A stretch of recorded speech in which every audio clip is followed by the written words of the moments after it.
Olá, boa noite! Está começando a segunda temporada, 15ª edição, do Jornal BKM, trazendo notícias de forma clara e objetiva, atualizando você sobre política, economias, agronegócios, entretenimento, criminologia, radar do tempo e esporte. Tudo isso você encontra aqui, todos os sábados às 21 horas. Está no ar o Jornal BKM, segunda temporada.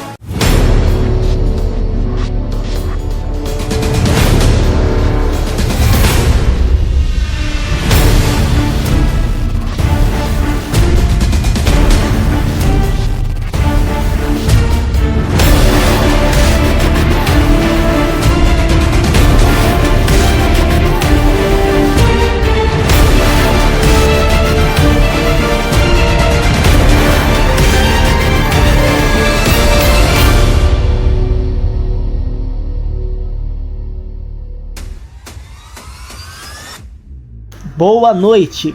Está começando mais uma edição do Jornal BKM. Eu sou o Helder Kelvis. Alexandre de Moraes dá 5 dias para o ex apresentar documentos de representante legal no Brasil.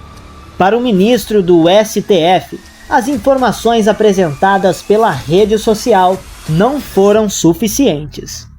O ministro do Supremo Tribunal Federal, Alexandre de Moraes, deu 5 dias para a rede X, antigo Twitter, apresentar mais documentos sobre a indicação da advogada Raquel Villanova Conceição como representante legal da empresa no Brasil. A indicação foi feita nesta sexta-feira, dia 20, mas para o ministro, as informações dadas não foram suficientes. No despacho deste sábado, dia 21, Moraes também deu 48 horas para órgãos federais atualizarem a situação do ex no Brasil. A Receita Federal e o Banco Central devem informar a situação legal da empresa. E como o ex continua suspenso no Brasil, a Polícia Federal e a Anatel vão ter que enviar relatórios sobre o acesso atual dos brasileiros à plataforma. Se esses relatórios indicarem que o ex está acessível, uma nova multa será calculada.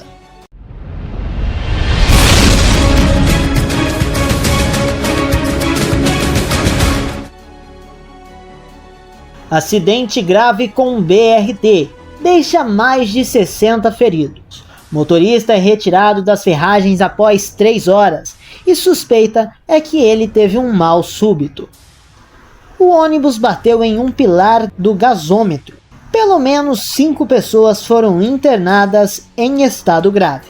Pelo menos 64 pessoas ficaram feridas, 5 delas em estado grave, em um acidente com um ônibus do BRT na Avenida Brasil, na altura do Caju, no início da manhã deste sábado, dia 21. O coletivo fazia a linha 60, Deodoro Gentileza, e estava quase chegando ao terminal da zona portuária, quando por volta das 6 horas da manhã, bateu em um dos pilares do elevado do gasômetro. A Defesa Civil Municipal iria avaliar se a estrutura ficou danificada com a colisão. Até a última atualização desta reportagem, não se sabe o que causou o acidente.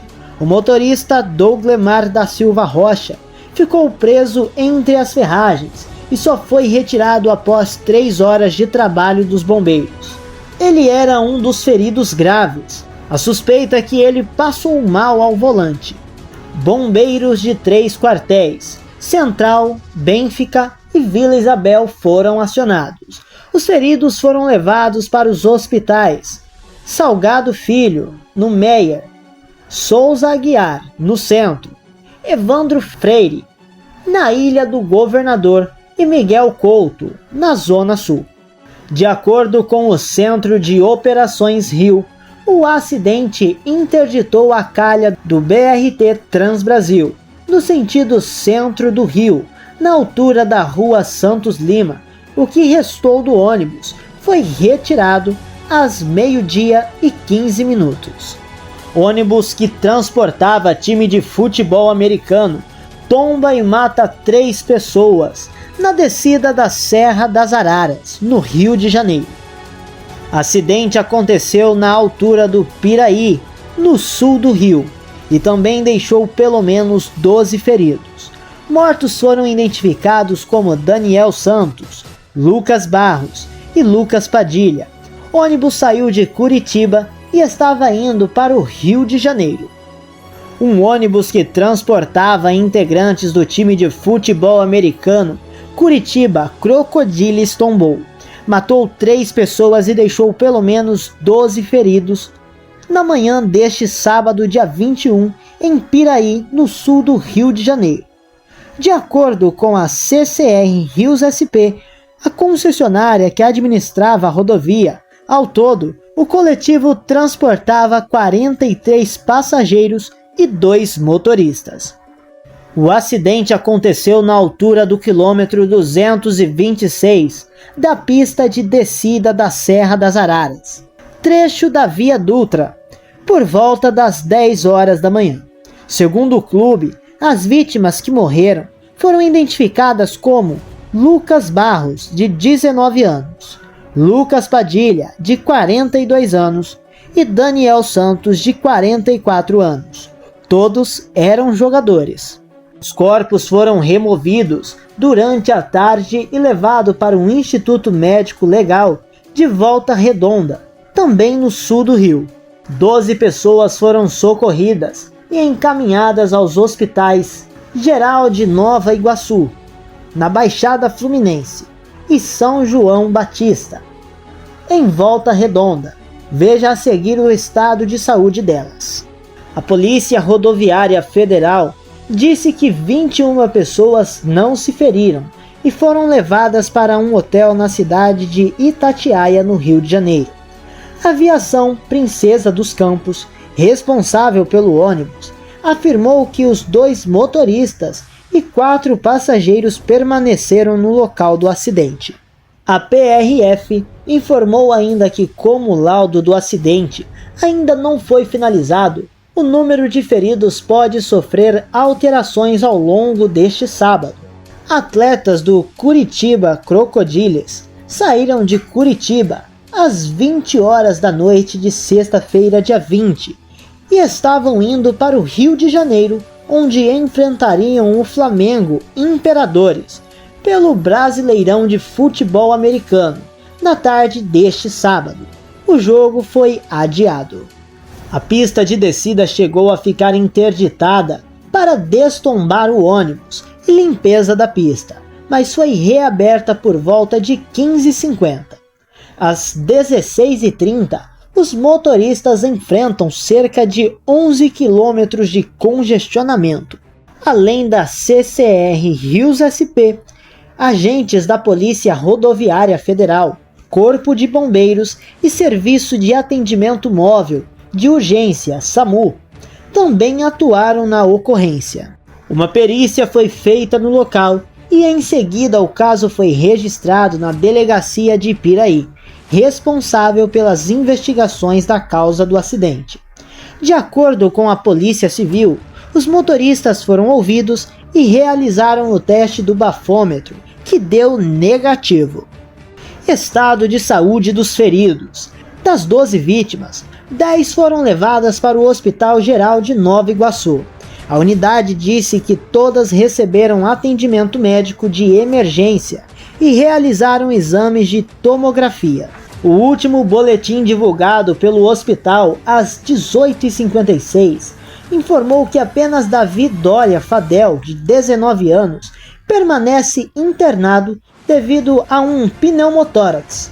Os outros 9 pacientes já receberam alta. Alexandre Fernandes N, de 29 anos, Jefferson Rodrigues Ebrahim, de 37 anos, Carlos Xavier de Oliveira dos Santos, de 38 anos, Eduardo Casagrande, de 24 anos, Sidney Filho Guerra, 24 anos, Felipe Raul Felipac, 34 anos, Lucas Mendes, de 19 anos, Kleberson Fernandes Alves, de 32 anos, Bernardo Horevich, de 19 anos.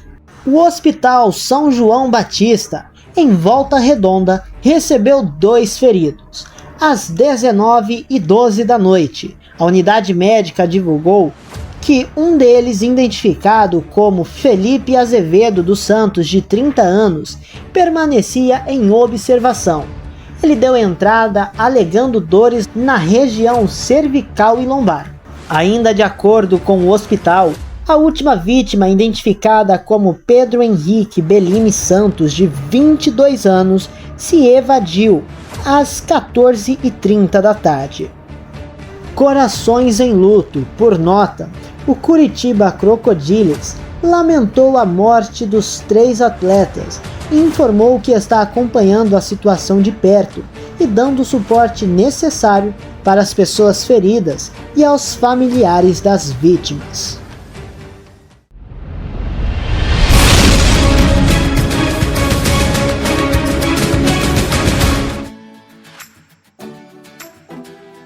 Estamos começando agora mais um Radar do Tempo BKM com Johnny Pinho. De agora em diante estarei passando para vocês as previsões climáticas semanais para São Paulo, Campinas e Rio de Janeiro. Começando agora diretamente para a cidade de Campinas, no qual terá uma semana bastante aberta e ensolarada e com nenhum risco de chuva, é isso aí. Domingo, mínima de 17, máxima de 32, tempo bastante aberto e com 0 risco de chuva. Segunda-feira, mínima de 20, máxima de 34, tempo bastante aberto e com também 0 risco de chuva. Terça-feira, mínima de 21 e máxima de 36, tempo bastante aberto e com também 0 risco de chuva. Quarta-feira, mínima de 19, máxima de 36, tempo parcialmente nublado, todavia com 0 risco de chuva pela cidade. Quinta-feira, mínima de 18 e máxima de 28, tempo parcialmente nublado, todavia com 0 risco de chuva. Sexta-feira, mínima de 17, máxima de 31, tempo bastante aberto e com 0 risco de chuva. E para finalizar o sábado, mínima de 19, máxima de 33, tempo bastante aberto e com também 0 risco de chuva pela cidade. Indo diretamente para a cidade de São Paulo, diferentemente da Terra da Garoa, São Paulo terá uma semana assim bastante ensolarada, todavia terá um dia no qual será bastante chuvoso para a cidade.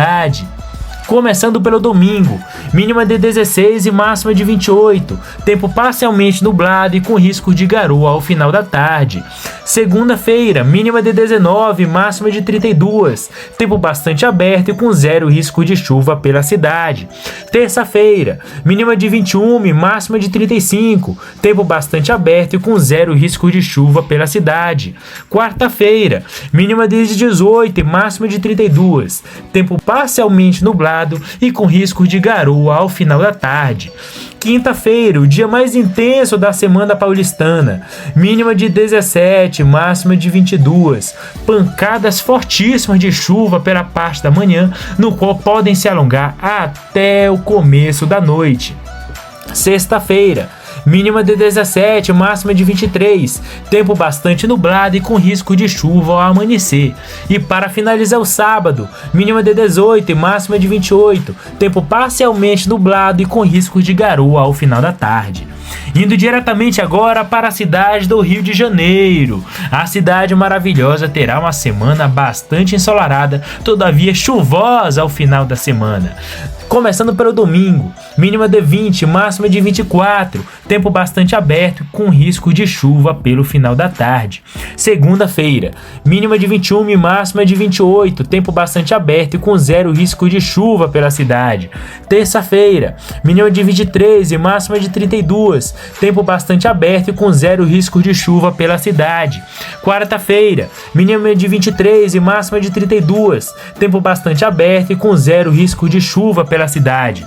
Quinta-feira, mínima de 22 e máxima de 24. Pancadas esparsas de chuva pela parte do final da tarde e vai se alongar até a madrugada, indo para sexta-feira.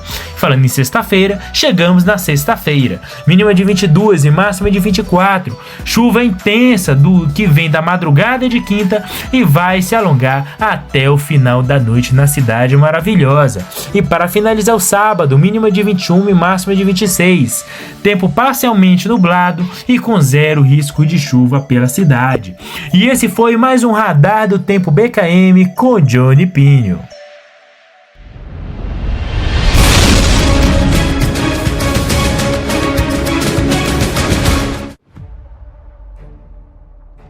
Governo aposta em decisão favorável do STF para o Ferrogrão.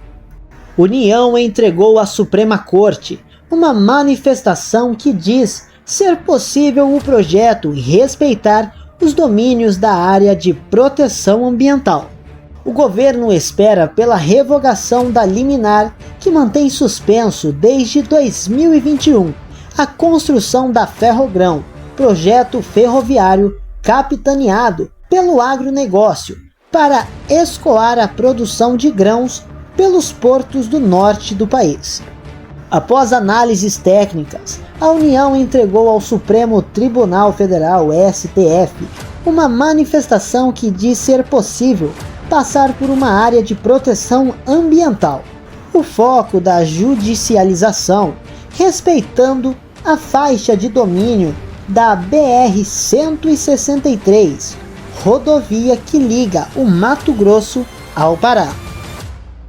A proposta da União encaminhada ao ministro Alexandre de Moraes, que concedeu a liminar em questão, também inclui o compromisso de realizar audiências com os povos indígenas ao longo do processo de licenciamento, além da destinação de 715 milhões de reais em contrapartidas ambientais, o que representa cerca de 3,5% dos investimentos previstos.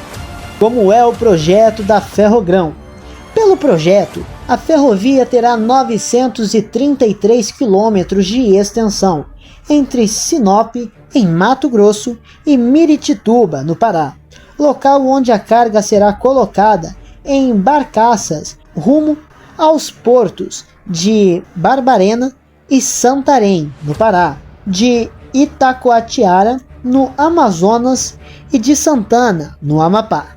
Com capacidade para movimentar cerca de 50 milhões de toneladas de grãos anuais, será um indutor do chamado Corredor Norte, que hoje funciona ponderantemente pela BR-163.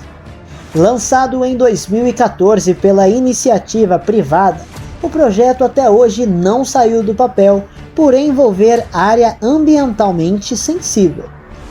O impasse gira em torno da possível necessidade de supressão de área de floresta do Parque Nacional do Jamanchim, no Pará.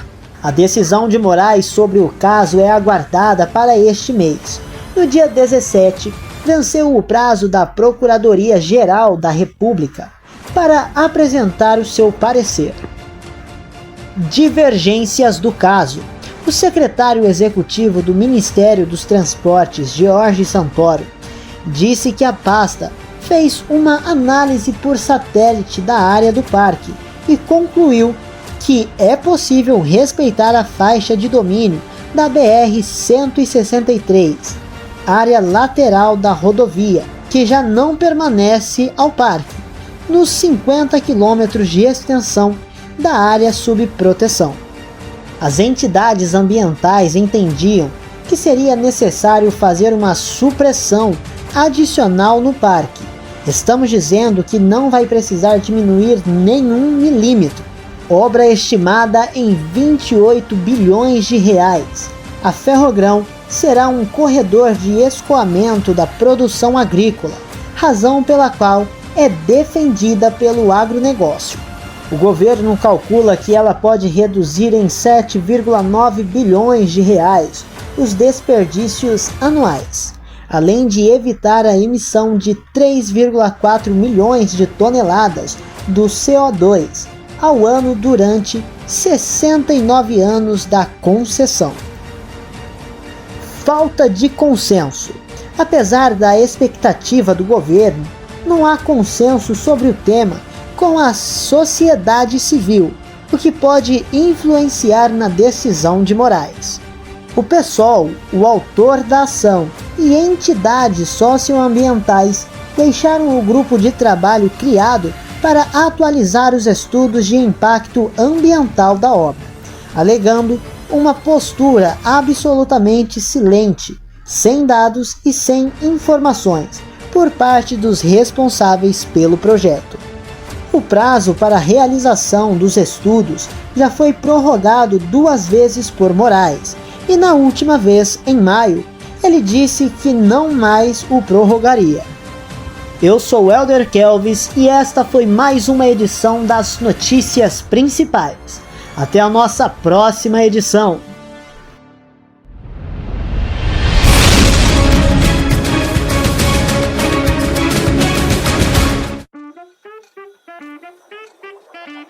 Agora no mundo dos entretenimentos. Saiba 4 curiosidades químicas que vão te surpreender. Eu sou o Elder Kelvis. Você sabia o que torna a química tão interessante? É que ela explica muitos fatos curiosos. Ela está presente em tudo em nosso cotidiano, até mesmo em momentos que nem fazemos ideia. Quando cortamos uma cebola e choramos sem entender o porquê. Por exemplo, lá está ela. Mas você sabe por que isso acontece? E você sabia que diamante e o grafite são minerais formados única e exclusivamente pelo mesmo elemento químico? Não? Então continue em nosso podcast e descubra 4 curiosidades químicas que vão te surpreender. Por que choramos ao cortar cebola? Começamos pela resposta da primeira pergunta que fizemos a você, e que provavelmente você já se fez em algum momento da sua vida. Por que choramos ao cortar cebola? A explicação é simples. O fato de chorarmos ao cortá-la tem a ver com uma substância liberada pela cebola. O que acontece é que uma das células da cebola é rica em sulfuretos, enquanto a outra é rica em enzimas. Quando cortada, as células da cebola se misturam, ocorrendo uma reação entre suas substâncias, que resulta numa terceira, o ácido sulfênico. Esse ácido é transformado em gás, e quando em contato com a água, uma fraca solução de ácido sulfúrico é produzida. Como os olhos estão sempre úmidos, ocorre uma transformação de gás em ácido e, consequentemente, acontece a irritação dos olhos. O que acontece quando ingerimos Coca-Cola? Para você ter uma noção, são necessários 32 copos de água para neutralizar 1 copo de Coca-Cola ingerido. Nos primeiros 10 minutos em que você bebeu Coca, é como se você tivesse ingerido em torno de 10 colheres de chá de açúcar, sendo equivalente a 100% da dose diária recomendada. O ácido fosfórico presente na bebida ajuda a disfarçar o sabor de todo esse açúcar, evitando inclusive que você vomite. Após 20 minutos da ingestão de Coca, acontece o pico de açúcar na corrente sanguínea, provocando uma explosão de insulina em seu organismo. Passados 40 minutos, sua pressão sobe, suas pupilas se dilatam e você não tem sono. São bloqueados os receptores de adrenalina de seu cérebro, e isso ocorre porque neste momento está completa a absorção da cafeína. 5 minutos após a absorção completa da cafeína, os centros de prazer do seu cérebro são estimulados, pois ocorre um aumento da produção de dopamina pelo seu corpo. Até os 60 minutos após você ter ingerido a Coca-Cola, o ácido fosfórico presente na bebida captura em seu intestino grosso o magnésio, o zinco e o cálcio. Eles vão ser eliminados no seu xixi, ao invés de irem para os ossos. junto com água e sódio, pois neste momento também começa a função diurética da cafeína. Após os 60 minutos da ingestão, você já terá eliminado toda a água da Coca-Cola pela urina e, é claro, alguns nutrientes foram juntos. Você já começa a sentir falta do açúcar e o entusiasmo que sentia passa. Em vez disso, você fica meio lento e irritado justamente pela falta do açúcar. Diamante e grafite têm a mesma formação, carbono puro. Entre as curiosidades químicas, pode-se citar o fato de que tanto o grafite quanto o diamante são minerais formados a partir do mesmo elemento químico, o carbono puro. O que diferencia é a maneira de como seus átomos estão ligados e estruturados. O grafite, por exemplo, é constituído por uma rede frouxa de átomos de carbono, sendo portanto mais maleável. O diamante, por sua vez, possui ligações muito fortes entre os átomos de carbono. Isso torna um mineral extremamente duro. Por que o gás hélio afina a voz? Entre as curiosidades químicas, essa é uma muito comum. Afinal, quem nunca se perguntou o porquê o gás hélio afina a voz? Pois bem, o ar que respiramos é constituído por cerca de 78% de gás nitrogênio, N2. O que acontece é que o gás hélio é bem mais leve que o ar que respiramos, cerca de ser 7 vezes mais leve. A velocidade de propagação do hélio é então maior que a propagação do ar atmosférico. Por isso, quando o hélio é inalado, a velocidade com que a voz se propaga é bem maior se comparado com as condições normais. Consequentemente, a frequência da voz se altera, provocando um timbre mais fino. De maneira análoga, se você inalasse um gás mais denso, a voz se propagaria em uma menor velocidade e engrossaria. E esta foi mais uma edição do Mundo dos Entretenimentos para vocês.